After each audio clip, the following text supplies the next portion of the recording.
गनीम और फितना की कहानी। कृपा कर हमारे चैनल जंगल सफारी को सब्सक्राइब जरूर करें, धन्यवाद। पुराने जमाने में दमिश्क नगर में एक व्यापारी रहता था जिसका नाम अयूब था। उसके दो ही संतानें थीं, एक पुत्र और एक पुत्री। पुत्र का नाम था गनीम और पुत्री का अलकिंत। पुत्री अत्यंत रूपवती और गुणवंती थी और उसे जो भी देखता उस पर मुग्ध हो जाता। कुछ समय के बाद अयूब बीमार पड़ा और उस बीमारी से उबर न सका। गनीम अभी बिल्कुल नौजवान था। पिता का पूर्णरूपेण अंतिम संस्कार करने के बाद उसने व्यापार वस्तुओं तथा संपत्ति को संभालना शुरू किया। उसने अपने पिता के गोदाम में जाकर देखा कि बहुत सी गांठें हैं जिन पर बड़े बड़े अक्षरों में बगदाद लिखा है। उसकी समझ में कुछ न आया और उसने अपनी माँ से पूछा कि गठरियों और गांठों पर बगदाद क्यों लिखा है। माँ ने उत्तर दिया, बेटे, तुम्हारे पिता का हर काम बड़ा व्यवस्थित होता था। जिस चीज को जहां जाकर बेचना चाहते थे उसकी गांठ पर उस स्थान का नाम लिख देते थे ताकि व्यापार यात्रा करते समय हर चीज को खोलकर देखने की जरूरत न पड़े और समय का अपव्यय या गड़बड़ी की संभावना न हो। जिन गांठों पर बगदाद लिखा है उन्हें वे बगदाद जाकर बेचना चाहते थे, किंतु इस व्यापार यात्रा पर जाने के पहले ही वे महायात्रा पर चले गए। बगदाद की यात्रा न हो सकी और बगदाद में बेची जाने वाली वस्तुएं यहीं धरी रह गई। ये कहकर वह अपने पति की याद में रोने लगी। गनीम ने उस समय माता की दशा देखकर कुछ कहना उचित न समझा, किंतु ये बात उसके मन में बैठी रही और एक दिन उचित अवसर पाकर उसने माँ से कहा, पिताजी का छोड़ा हुआ काम मैं पूरा करूंगा। वे यह माल बगदाद नहीं ले जा सके, इसे मैं वहां ले जाकर बेचूंगा। उसकी माँ ये बात सुनकर बड़ी दुखी हुई और बोली, बेटा, अभी तुम्हारी उम्र कम है, तुम इतनी लंबी यात्रा के योग्य नहीं हो। अभी तो मैं तुम्हारे पिता के रंज से उबर नहीं पाए हूँ, फिर तुम भी अपने बिछोह का दुख मुझे देना चाहते हो। तुम यात्रा का विचार दिल से निकाल दो। कम मुनाफे पर यह चीजें यही दमिश्क के व्यापारियों के हाथ बेच दो। इस लंबी यात्रा में तुम पर बड़ी मुसीबतें पड़ेगी। मुझे यह मंजूर है कि थोड़ी आय में जीवन यापन करें, तुम्हें किसी प्रकार का दुख हो यह मुझे मंजूर नहीं। किंतु गनीम पर अपनी माँ के समझाने बुझाने का कोई असर नहीं हुआ। वह अपनी बात पर अड़ा रहा और कहने लगा कि मैं कब तक घर में घुसा रहूंगा, मुझे भी तो बाहर जाकर व्यापार करने का अनुभव होना चाहिए। उसकी बात गलत नहीं थी। माल काफी था और उसके विक्रय से अच्छा मुनाफा होने की आशा थी। माँ उसे रोकती ही रह गई और वह रुपया लेकर दमिश्क के बाजार को चल दिया। वहां उसने अपना माल संभालने के लिए कुछ दास खरीदे और 100 ऊंट। उन्हीं दिनों 5-6 व्यापारियों का एक काफिला बगदाद को जा रहा था। गनीम ने अपना माल ऊंटों पर लदवाया और इस काफिले के साथ बगदाद शहर की ओर चल पड़ा। यात्रा लंबी थी, मार्ग में सभी लोग थक गए। कई दिन बाद दूर से बगदाद नगर दिखाई दिया। उसे देखकर सब लोग अपनी थकन भूल गए। दूसरे दिन काफिले ने विशाल नगर बगदाद में प्रवेश किया। वे सब लोग एक बड़ी सराय में उतरे। गनीम ने अपना माल उस सराय में उतार दिया, किंतु स्वयं उस भीड़भाड़ में नहीं रहना चाहा। उसने एक अच्छा मकान किराए पर लिया जिसमें एक सुंदर बाग भी था। वह यात्रा में बहुत थक गया था, इसलिए उसने कुछ दिन तक मकान में रहकर आराम किया। जब रास्ते की थकान बिल्कुल जाती रही तो उसने नए कपड़े पहने और वहां के व्यापारियों से मिलने के लिए उस जगह को चल दिया जहां वे लोग व्यापार की बातें करने के लिए एकत्र होते थे। वह अपने साथ अपने माल के नमूने भी 2 दासों के सिरों पर लदवा कर ले गया। व्यापारी उसके पिता को अच्छी तरह जानते थे। उन्होंने उसका प्रेमपूर्वक स्वागत किया। उन्होंने उसके लाए हुए कपड़ों के नमूने भी पसंद किए और उसका सारा माल खरीद लिया। गनीम को अप्रत्याशित लाभ हुआ। उसने अपना सारा दूसरा माल भी उसी दिन बेच दिया, सिर्फ एक गांठ बचा ली। दूसरे दिन अपने घर से निकलकर वह बाजार की सैर करने निकला तो उसे ये देखकर बड़ा आश्चर्य हुआ कि सारी दुकानें बंद थीं। उसने आसपास के लोगों से पूछा कि आज बाजार बंद क्यों है। उसे बताया गया कि अमुक व्यापारी, जो यहाँ के व्यापारियों में सबसे धनी था, आज सवेरे मर गया है। गनीम ने उचित समझा कि उसके अंतिम संस्कार में शामिल हो। उसने पूरा विवरण पूछा तो लोगों ने उसे बताया कि फला मस्जिद में नमाज पढ़ी जाएगी, फिर जनाजा शहर से दूर बड़े कब्रिस्तान में ले जाया जाएगा। गनीम ने अपने दासों को सराय में वापस भेजा और मस्जिद को चल दिया। वहां जाकर वह लोगों के साथ नमाज में सम्मिलित हुआ और फिर उसकी अर्थी के साथ कब्रिस्तान को चल दिया। कब्रिस्तान शहर से काफी दूर था।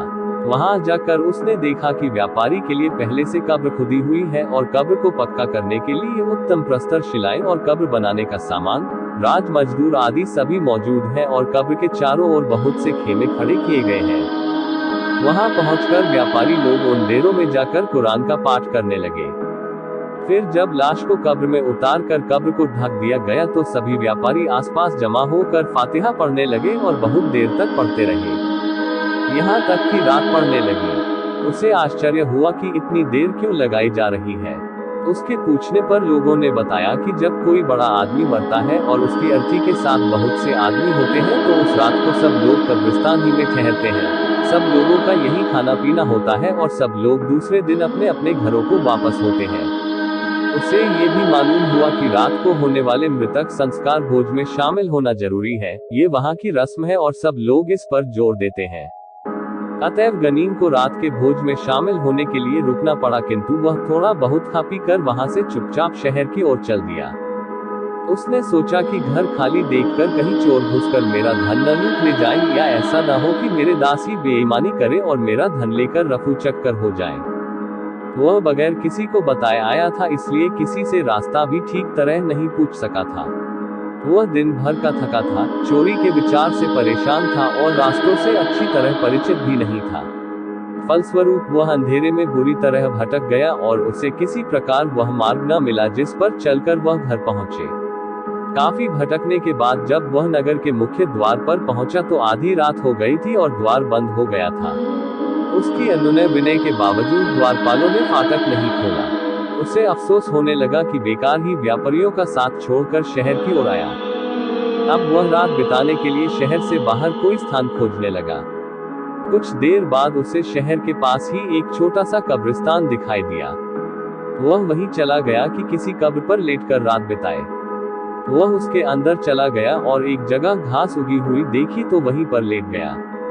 वह सोना चाहता था, किंतु स्थान की भयानकता के कारण उसे नींद नहीं आ रही थी। वह घबरा कर उठ खड़ा हुआ और कब्रिस्तान की दीवार के पास टहलने लगा।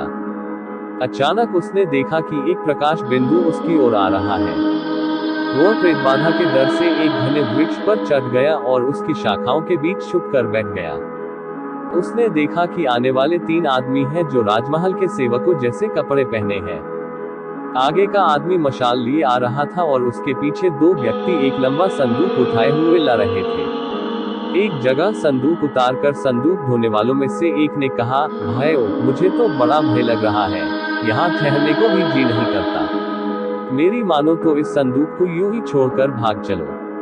आगे आने वालों ने, जो सेवकों का प्रधान मालूम होता था, उसे डांटा, क्या बकवास कर रहा है?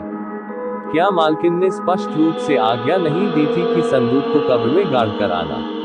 अगर उसे मालूम हुआ कि संदूक गाड़ा नहीं गया है तो वह हम लोगों की खाल खींचवा देगी। फिर तीनों ने फावड़ा उठाया और संदूक को गाड़ने के लिए गड्ढा खोदने लगे। उन्होंने इतना गहरा गड्ढा शीघ्र ही खोद डाला जिसमें वह संदूक आसानी से समा जाए। संदूक को गड्ढे में उतारकर उन्होंने उसके ऊपर मिट्टी पाट दी और फिर वापस चले गए। गनीम ने सोचा कि संभवतः संदूक में धन दौलत होगी जिसे सुरक्षित रखने के लिए किसी स्त्री ने कब्रिस्तान में गड़वा दिया है। आदमियों के जाने के बाद वह पेड़ से उतरा और उसने मिट्टी हटाकर संदूक को देखा। मिट्टी उसी समय पड़ी थी, इसलिए उसे हटाने में तो दिक्कत न हुई, लेकिन संदूक भारी था, उसे न निकाल सका। उसने देखा कि संदूक में ताला भी लगा है। उसने 2 पत्थर उठाए और उनकी मदद से ताला तोड़ दिया। जब उसने संदूक का ढक्कन उठाया तो देखा कि उसमें रुपए पैसे के बजाय एक सुंदर तरुणी लेटी हुई है। उसे बड़ा आश्चर्य हुआ। पहले वह समझा कि वह सो रही है क्योंकि उसकी सांस चल रही थी, किंतु फिर उसने सोचा कि अगर वह सो रही होती तो ताला टूटने की आवाज से जाग जाती, वह जरूर बेहोश होगी। उसने देखा कि उसके जेवरों में बहुमूल्य हीरे जड़े हैं। वह समझ गया कि यह खलीफा के महल की स्त्री होगी। उसके सौंदर्य ने उस पर जादू सा डाल दिया और वह ये भी न कर सका कि उसे छोड़कर यूं ही भाग जाए। उसने उस सुंदरी को संदूक से उठाया और बाहर घास पर लिटा दिया। हाँ, इसके पहले उसने जाकर कब्रिस्तान का द्वार बंद कर दिया जिसे सेवक खुला छोड़ गए थे। जब उस स्त्री को ठंडी हवा लगी तो उसके हाथ पांव हिलने लगे और कुछ देर में उसने थोड़ी थोड़ी आंखें खोली और क्षीण स्वर में आवाज देकर कहने लगी, अरीज जोहरा, बोस्तान, शाह सफरा, अमरकला, कासा बोस, नूरुन्निहार, तुम सब की सब कहाँ मर गई। स्पष्ट था कि वह अपनी दासियों को आवाज दे रही थी और वे दासियां रात दिन उसकी सेवा में लगी रहने वाली थी। गनीम को खुशी हुई कि ऐसी अतीत सुंदरी को उसने कब्र में जिंदा ही मर जाने से बचा लिया। जब स्त्री ने देखा कि उसकी आवाज पर कोई नहीं आया तो उसने आंखें खोलकर देखा और घबरा कर चिल्ला उठी, क्या बात है, यहाँ इतनी कब्रें कैसी हैं? क्या कयामत आ गई है और मैं अपनी कब्र से उठी हूँ? लेकिन कयामत में तो दिन होता है, ये रात में कयामत कैसे आ गई? अब गनीम उसके सामने जाकर बोला, इत्मीनान रखिए, अभी कयामत नहीं आई है, मैं परदेसी हूँ। भगवान को आपके प्राणों की रक्षा करनी थी, इसलिए कब्र खोदकर आपको निकालने के लिए मुझे यहाँ भेज दिया। अब बताए, आपकी क्या सेवा करूँ? स्त्री बोली, पहले ये बताइए कि मैं यहाँ कैसे पहुंची और कौन मुझे यहाँ लाया। गनीम ने सारी घटना कह सुनाई। वह स्त्री उठ बैठी और सिर ढककर बोली, सच है कि भगवान ने मेरी प्राणरक्षा के लिए आपको यहाँ भेजा था, वरना तो मेरे मरने में संदेह ही नहीं था। अब आप ऐसा करें कि सवेरा होने से पहले मुझे उसी संदूक में बंद करें और सवेरे शहर जाकर किराए पर एक खच्चर लाएं और उसकी पीठ पर मेरे समेत यह संदूक लादकर अपने घर ले चले। फिर मैं आपको सारा किस्सा बताऊंगी। मैं आपके साथ पैदल भी चल सकती थी, किंतु इन वस्त्राभूषणों में मुझे शहर के लोग पहचान लेंगे और फिर मैं और आप दोनों मुसीबत में फंस जाएंगे। गनीम ने संदूक बाहर निकालकर उसकी मिट्टी वगैरह साफ की और उसे गड़े में रखा। सुंदरी उसमें लेटी रही। गनीम ने संदूक का ढकना इस तरह बंद किया कि उसमें हवा आती जाती रहे। सुबह होने पर गनीम शहर गया और एक खच्चर वाले से उसका खच्चर किराए पर मांगा। खच्चर वाले के पूछने पर उसने कहा, कल मैं अपने माल का संदूक लेकर एक खच्चर पर लदवा कर बाहर जा रहा था, किंतु उस खच्चर वाले को कोई और अच्छी कीमत देने वाला मिल गया और वह मेरा संदूक कब्रिस्तान में पटक कर चल दिया। अब मैं वह अपने घर लाना चाहता हूँ। खच्चर वाला उसके साथ कब्रिस्तान आया और संदूक खच्चर पर रखकर गनीम के घर पहुंचा दिया। घर आकर गनीम ने अपने एक गुलाम से दरवाजा बंद करने को कहा। फिर संदूक से उस युवती को निकाला और उसका हाल पूछा कि कैसी तबीयत है। उसने उत्तर दिया कि मैं बिल्कुल ठीक हूँ। फिर गनीम एक गुलाम को लेकर घर से निकला और बाजार में जाकर अपने हाथ से उत्तम खाद्य पदार्थ तथा बादशाहों के पीने योग्य मदिरा खरीदी। इसके अलावा अच्छे फल, मिठाइयाँ आदि भी खरीदी। घर आकर सारी खाद्य सामग्री थालियों में सजाकर उस सुंदरी के पास ले गया, किंतु उसने कहा कि मैं अकेले नहीं खाऊंगी, तुम भी साथ में बैठकर खाओ। गनीम विवश होकर उसके पास बैठ गया। खाने के पहले उस सुंदरी ने अपने चेहरे से नकाब उतारा और एक तरफ रख दिया। गनीम की नजर उस पर पड़ी तो वह चौंक उठा।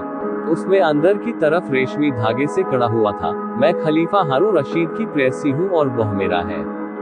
गनीम ये देखकर बहुत घबराया कि यह किस मुसीबत को मैं अपने घर ले आया। उसने नम्रतापूर्वक पूछा, सुंदरी, अब तुम मुझे अपने बारे में बताओ कि कौन हो और कैसे कब्रिस्तान में पहुंची।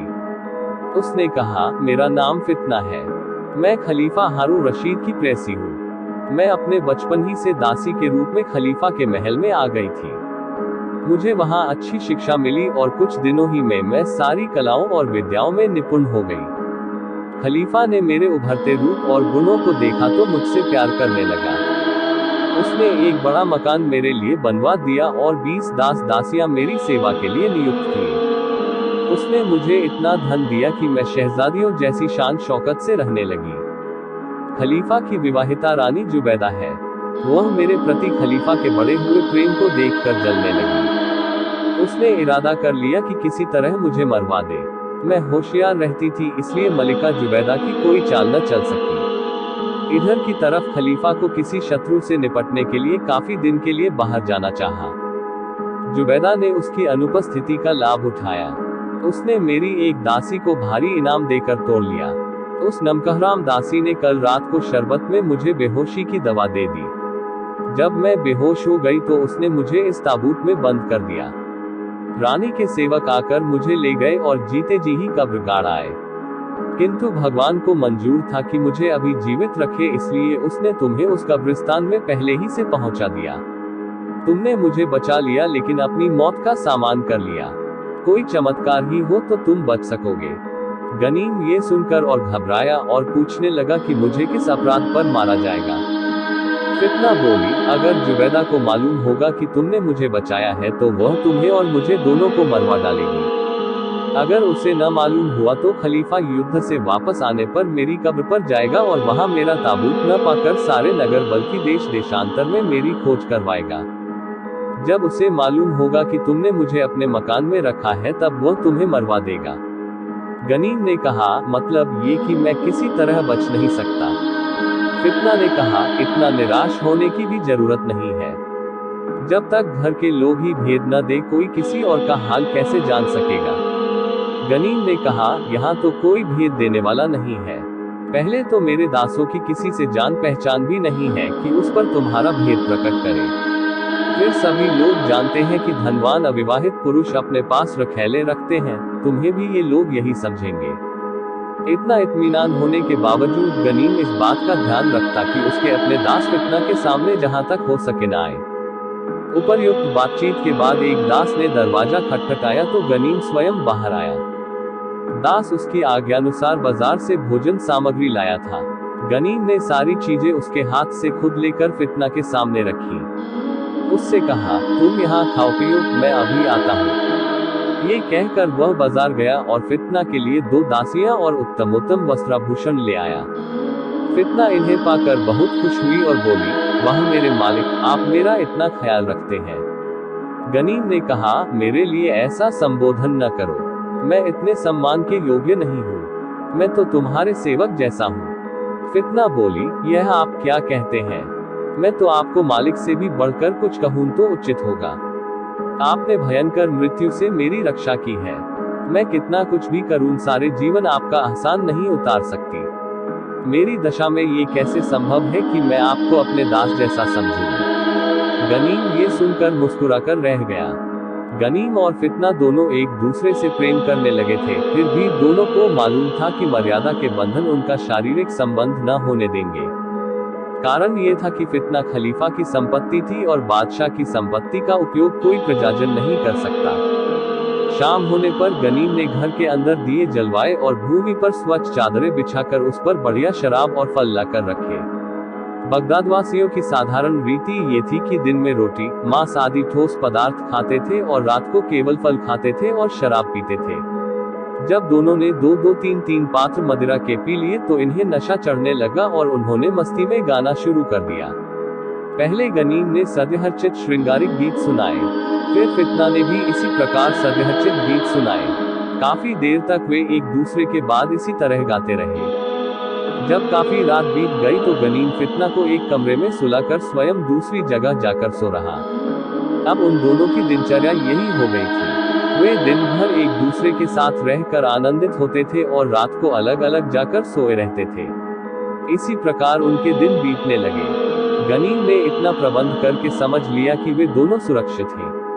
वे दोनों एक दूसरे की प्रीति में डूबे रहे और अपनी अनुभवहीनता से ये भी न सोच सके कि उन्हें वेश बदलकर बगदाद छोड़ देना चाहिए। वैसे तो बगदाद में किसी को नहीं मालूम था कि खलीफा की प्रेयसी फितना कहाँ गई।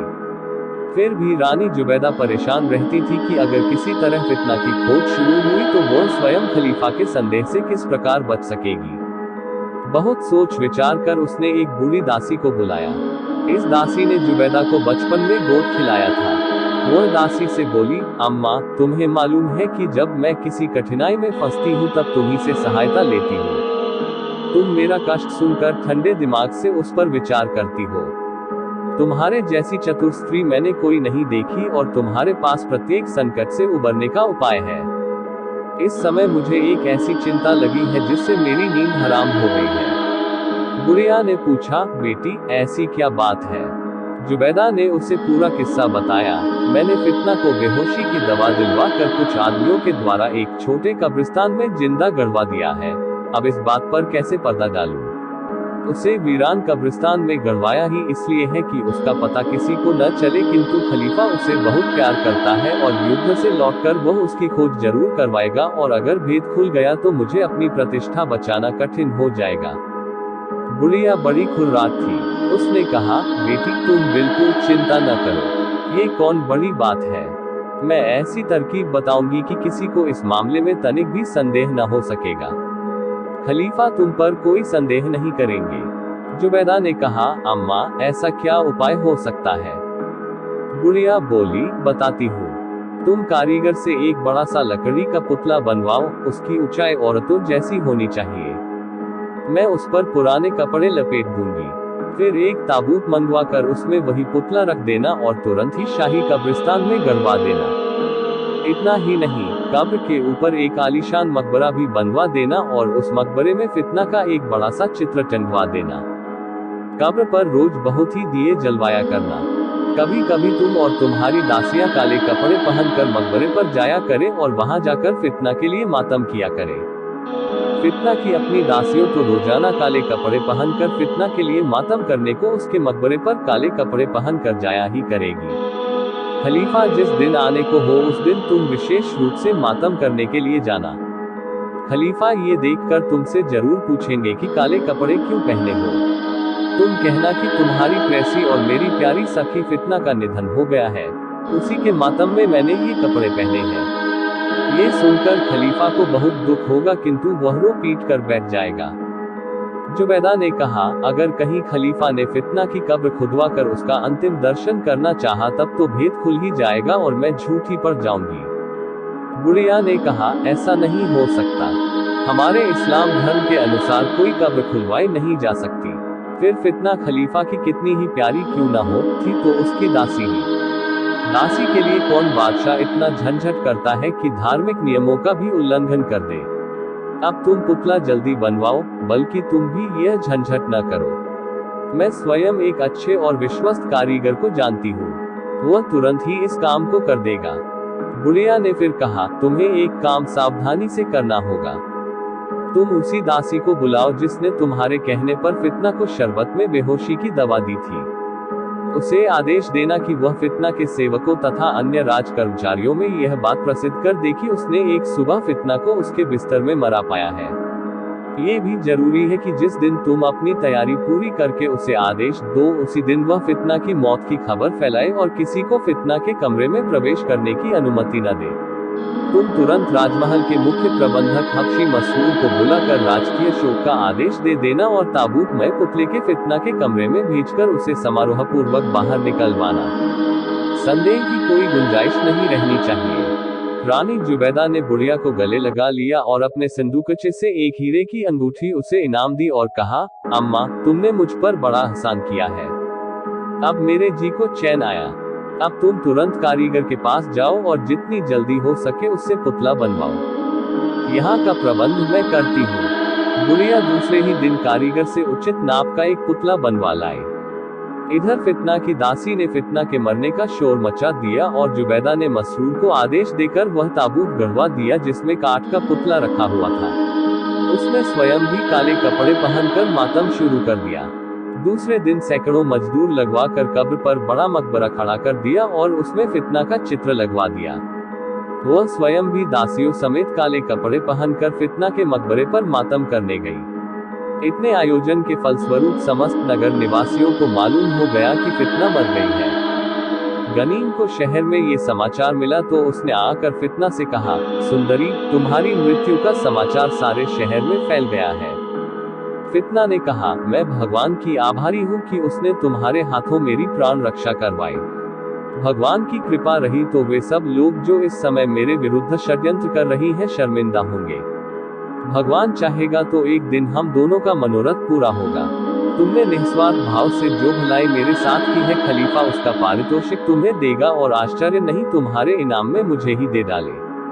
गनीम बोला, प्रबुद्ध जिन्होंने कहा है कि स्वामी की संपत्ति सेवक को लेनी क्या, उसे लेने की इच्छा भी नहीं करनी चाहिए। खलीफा को युद्धभूमि में काफी समय लगा।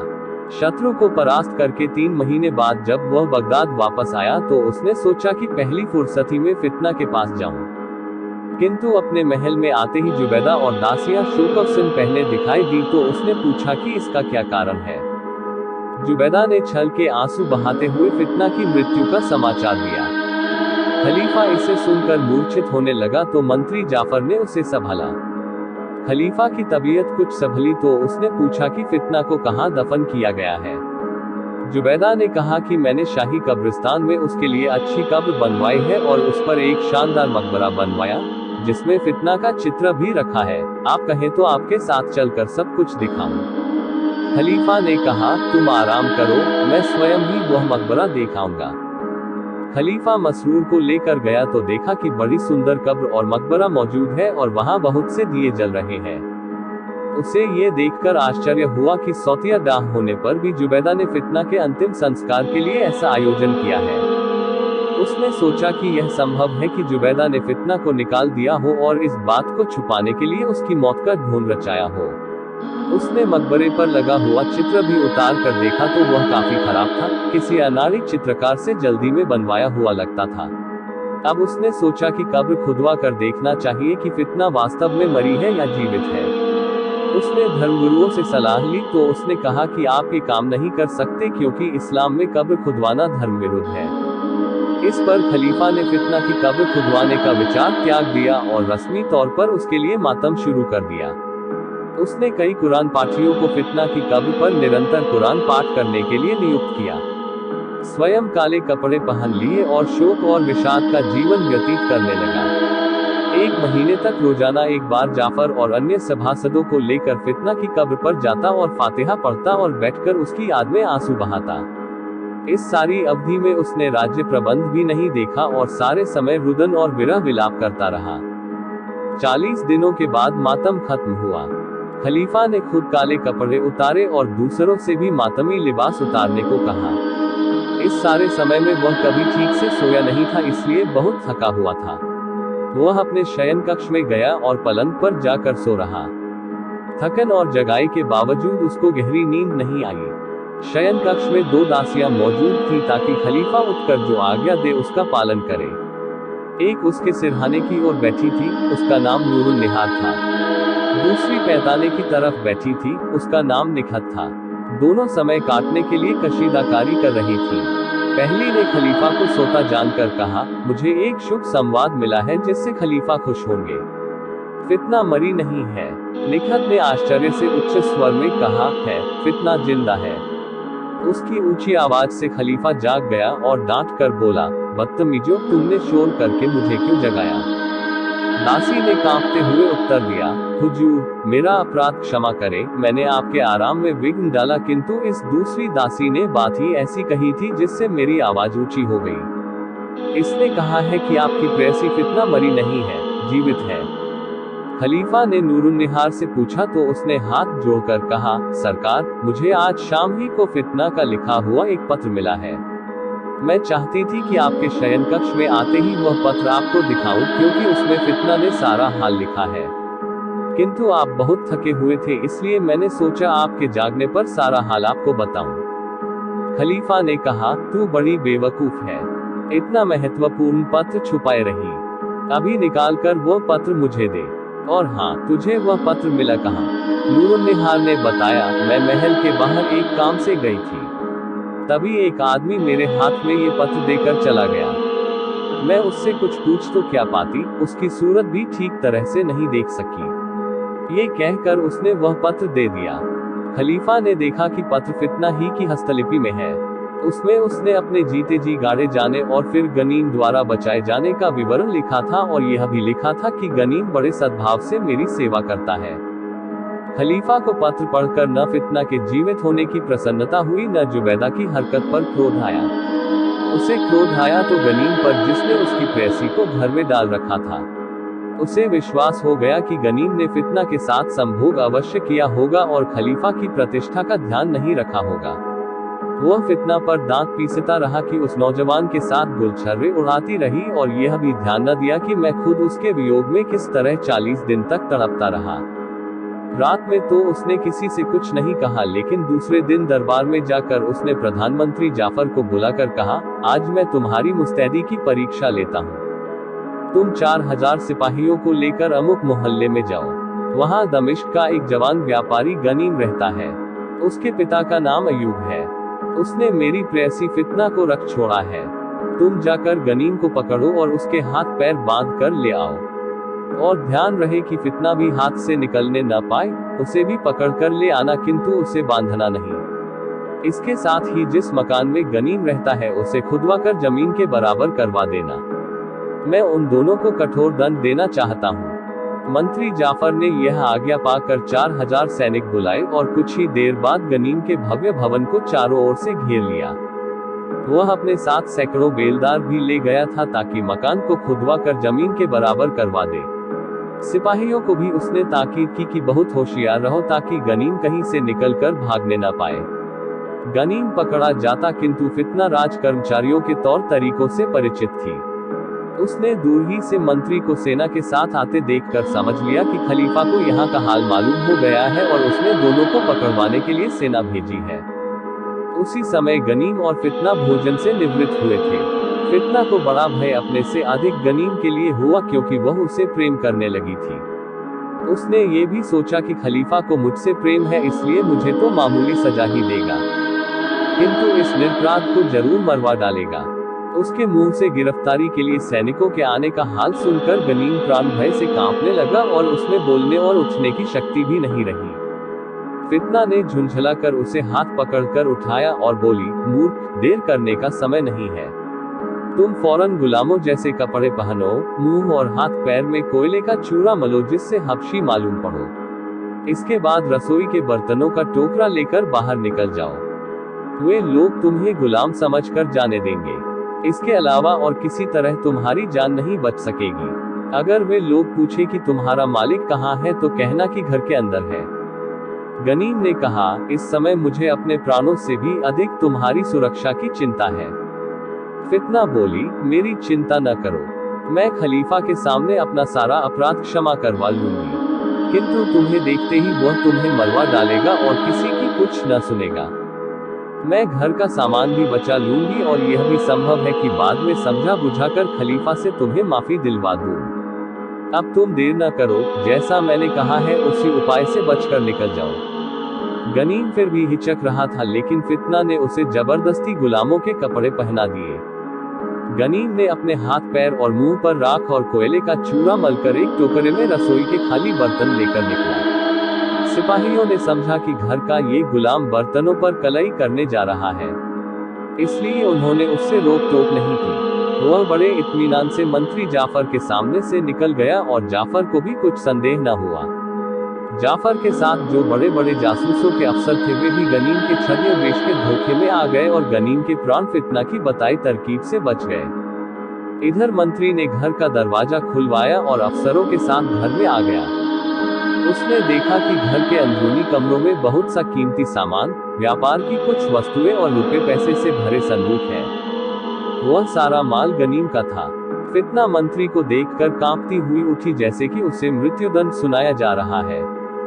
फिर वह मंत्री के पैरों के सामने गिर पड़ी और बोली, खलीफा ने अगर मेरे बारे में कोई आदेश दिया हो तो कृपया मुझसे कहें, मैं उसका तत्काल पालन करूंगी। मंत्री ने सविनय प्रणाम किया और कहा, सुंदरी, मुझे खलीफा ने यह आदेश देकर भेजा है कि मैं तुम्हें उन तक पहुंचाऊं और यह भी कहा है कि इस मकान के मालिक गनीम नामक व्यापारी को पकड़कर उनके सामने ले चलूं। उन्होंने ये भी आदेश दिया है कि इस घर को खुदवाकर जमीन के बराबर करवा दूं। फितना ने कहा, मैं तो मौजूद ही हूँ, मुझे खलीफा के सामने पहुंचा दो। जहां तक गनीम का सवाल है, वो 1 महीना से अधिक हुए व्यापार के लिए बाहर चला गया है, शायद दमिश्क गया हो। जाते समय वह अपना रुपया पैसा और मूल्यवान वस्तुएं मेरे सुपुर्द कर गया कि मैं इनकी रखवाली करूं। आप इस माल असबाब को भी खलीफा के ताशखाने में पहुंचा दीजिए और फिर घर का जो चाहे कीजिए। मंत्री जाफर ने यही किया। उसने पहले मकान की तलाशी ली किंतु गनीम कहीं नहीं मिला। फिर उसने मजदूरों के सिरों पर रखवाकर गनीम की सारी संपत्ति राजमहल में पहुंचा दी। फितना को लेकर खुद खलीफा के पास चल दिया और कोतवाल को आदेश दिया कि मकान को होशियारी से खुदवाओ ताकि गनीम अगर कहीं छुपा हुआ हो तो मलबे में दब न जाए बल्कि निकल भागने का प्रयत्न करे। उस समय तुम उसे पकड़कर खलीफा के दरबार में पहुंचा देना क्योंकि खलीफा उसकी गिरफ्तारी पर बड़ा जोर दे रहे हैं।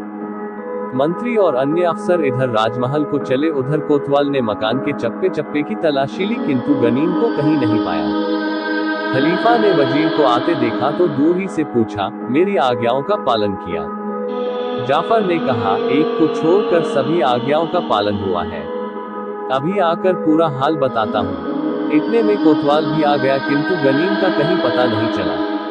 मंत्री ने खलीफा के पास जाकर फितना और उसकी दोनों दासियों को उपस्थित किया और कहा, मैंने मकान का एक एक कोना छान मारा, लेकिन गनीम कहीं नहीं था। लोगों ने बताया कि वह 1 महीने से अधिक हुआ व्यापार के काम से दमिश्क चला गया है। इसके बाद मैंने बेलदार लगवा कर अपने सामने उसका मकान गिरवा कर जमीन के बराबर कर दिया। खलीफा को गनीम के हाथ से निकल जाने पर और गुस्सा आया। उसने अपने सामने खड़ी भय से कांपती फितना को देखा तो गुस्से के कारण उससे भी कुछ न बोला, क्योंकि वह समझता था कि यह गनीम के उपभोग में रही है। उसने महल के हबशी प्रबंधक मसरूर से कहा कि इसे दासियों के लिए बने बंदीगृह में डाल दे। ये बंदीगृह खलीफा के अपने निवास कक्षों से लगा हुआ था। फिर खलीफा ने उसी क्रोध की दशा में पत्र लेखक को बुलवाया और दमिश्क के हाकिम के नाम निम्नलिखित पत्र लिखवाया। दमिश्क के हाकिम को खलीफा हारून रशीद की ओर से ज्ञात हो कि दमिश्क के मृत व्यापारी अयूब का पुत्र गनीम शाही महल की एक दासी का अपहरण करके ले गया था। इस समय वह भागा हुआ है। आप उसे हर जगह ढूंढवाएं। जहां मिले उसे पकड़कर हथकड़ी डालकर गलियों में फिराएं और सिपाहियों को आदेश दें कि हर चौराहे पर उसे कोड़े मारे और घोषणा करे कि बादशाह या खलीफा के साथ धोखा करने वाले और उसकी दासी को भगाने वाले का यही दंड होता है। फिर उसे पहरे में मेरे पास भेज दे ताकि मैं उसका उचित न्याय करूं। उसके घर को खुदवा दे और उस जमीन पर हल चलवा दे। अगर वह न मिले तो दमिश्क में उसकी माँ, बहन, भाई या जो भी दूसरे कुटुंबी हो उन्हें भी इसी प्रकार का दंड 3 दिन तक दिया जाए। अगर दमिश्क का कोई और निवासी गनीम की किसी प्रकार की प्रत्यक्ष या परोक्ष सहायता करता हुआ पाया जाए तो उसे भी इसी प्रकार नगर में अपमान तथा मकान खुदवा डालने का दंड दिया जाए। इस आदेश को जरूरी समझे और इसका अविलंब और पूर्ण रूपेण पालन करें। खलीफा ने ये पत्र बंद करवाया और लिफाफे पर अपनी मुहर लगवाई। फिर एक दूत को आज्ञा दी, इसे दमिश्क के हाकिम के पास ले जाकर दो। अपने साथ एक सिखाया हुआ कबूतर भी ले जाओ। इस पत्र की रसीद दमिश्क के हाकिम जुबैनी से लेकर कबूतर के पंख में बांधकर इधर उड़ा देना ताकि उसी दिन कुछ घंटों के अंदर मुझे मिल जाए। दूत ने खलीफा का पत्र जुबैनी को दिया तो उसने वह रस्म के अनुसार पहले अपने सिर पर रखा और 3 बार चूमकर खोला और पढ़ा। फिर दूत को उसकी रसीद दे दी। इसके बाद जुबैनी कोतवाल और सिपाहियों को लेकर गनीम के घर पर पहुंचा। गनीम जब से दमिश्क छोड़कर बगदाद गया था तब से उसने कोई पत्र भी अपनी मां को नहीं भेजा था। जो व्यापारी उसके साथ गए थे उन्होंने भी बताया कि गनीम उनसे अलग रहने लगा था। बहुत दिनों तक उसका पता न चलने से मां ने सोचा कि वह मर गया है। वह खूब रोई जैसे उसके सामने ही उसका बेटा मरा हो। उसने अपने घर में प्रतीक रूप में उसकी कब्र बनवाए और उस पर उसका चित्र रखा और रोज कुछ देर के लिए कब्र पर बैठकर मातम करती जैसे कि वास्तव में गनीम की लाश कब्र के अंदर हो। उसकी बेटी अलकिंद भी अपनी मां के साथ मिलकर अपने भाई का मातम किया करती थी। उनके पड़ोसी भी अक्सर मातम में शरीक हो जाया करते थे। अच्छे पड़ोसी इसी तरह मातम में शरीक हुआ करते थे। जुबैनी ने दरवाजे पर जाकर आवाज दी तो अंदर से एक दासी निकली। जुबैनी ने स्वयं उससे पूछा कि गनीम कहाँ है। दासी दमिश्क के हाकिम को पहचान गई और घबराहट में हकला कर बोली, सरकार, गनीम का तो काफी दिन पहले देहावसान हो गया है। उसकी माँ और बहन रोज उसकी कब्र पर बैठकर मातम किया करती है। इस समय भी वहां बैठी मातम कर रही है। जुबैनी ने दासी की बात पर विश्वास नहीं किया और खुद ही कोतवाल समेत घर के अंदर घुस आया और सिपाहियों से कहा, घर का कोना कोना छानो और गनीम कहीं छुपा हो तो उसे बाहर निकालो। गनीम की माँ और बहन ने बाहरी आदमियों को देखकर अपने चेहरे ढक लिए। फिर गनीम की माँ ने जुबैनी के पैरों के पास जमीन से सिर लगाकर पूछा कि कैसे कष्ट किया। उसने कहा, देवी जी, हम तुम्हारे पुत्र गनीम की तलाश में आए हैं। वह यहाँ है या नहीं? वह बोली, वह तो बहुत दिन हुए मर गया और अब हम माँ बेटियां उसकी कब्र पर मातम ही किया करते हैं। ये कहकर वह अपने बेटे की याद करके फूट फूट कर रोने लगी और आगे कुछ न कह सकी। जुबैनी मन में सोचने लगा कि अपराधी तो गनीम है, उसकी माँ और बहन का क्या अपराध है।